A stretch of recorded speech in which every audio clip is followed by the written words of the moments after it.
বিএনপির চেয়ারম্যান জনাব তারেক রহমানকে ফুলের শুভেচ্ছা দিয়ে বরণ করে নিলেন বিএনপির মহাসচিব মির্জা ফখরুল ইসলাম আলমগীর। দৃশ্যটা দেখতে খুবই ভালো লাগছে।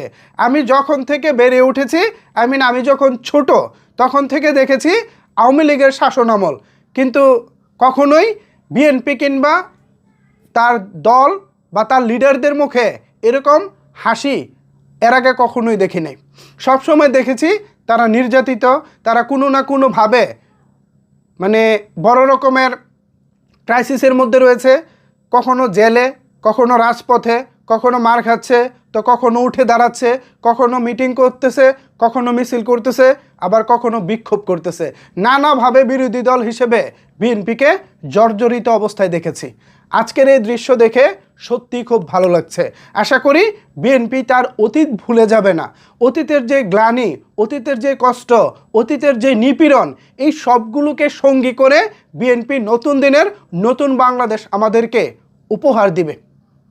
আশা করি দর্শক হিসেবে এখন আমার এই ভিডিওটি আপনারা যারা দেখছেন তাদেরও একই প্রত্যাশা। আমার মতো অনেকেই হয়তো বা এবারই প্রথমবার ভোট দিয়েছেন, যাকে খুশি তাকে আপনারা ভোট দিয়েছেন। এত চমৎকারভাবে, এত সুন্দরভাবে ভোট দিতে পারবো এটা আমরা কল্পনাও করতে পারিনি।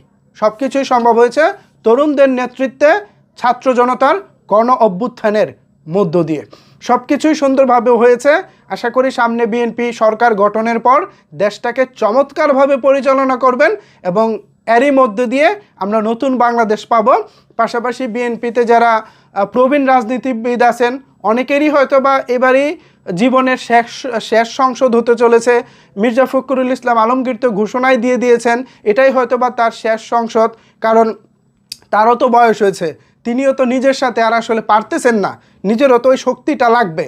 মাঠে ঘাটে ঘুরতে, জনগণের সেবা করতে যে সামর্থ্য দরকার সেই সামর্থ্য তো আস্তে আস্তে ভাটা পড়তেছে। কারণ প্রত্যেকটা মানুষই তো আমরা বয়সের ভারে একসময় নুয়ে পড়ি। মির্জা ফখরুল ইসলামের অবস্থাটাও সেরকমই হয়েছে।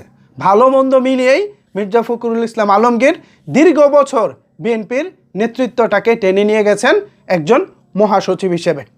আমরা দেখেছি বিএনপির চেয়ারম্যান জনাব তারেক রহমান সাহেব যখন দেশের বাইরে ছিলেন তিনি বিদেশ থেকে দেশ পরিচালনার ক্ষেত্রে বিভিন্ন পরামর্শ দিতেন এবং সেটা হয়তো বা মির্জা ফখরুল এবং অন্যান্য যারা আছেন সবাই মিলে হয়তো বা সেটা করতেন, পরিকল্পনাটা বাস্তবায়ন করতেন। সো সব কিছু মিলিয়ে বিএনপি এই যে দলগতভাবে শেষ পর্যন্ত টিকে ছিল এর ক্রেডিট অবশ্যই মির্জা ফখরুল ইসলাম আলমগীর সাহেবের। এটা অনেকে না বললেও অন্তত আমি এটা বিশ্বাস করি। অনেকে অনেক রকম কথা বলতে পারে, বাট উনি শেষ পর্যন্ত বিএনপিটাকে ধরে রেখেছিলেন।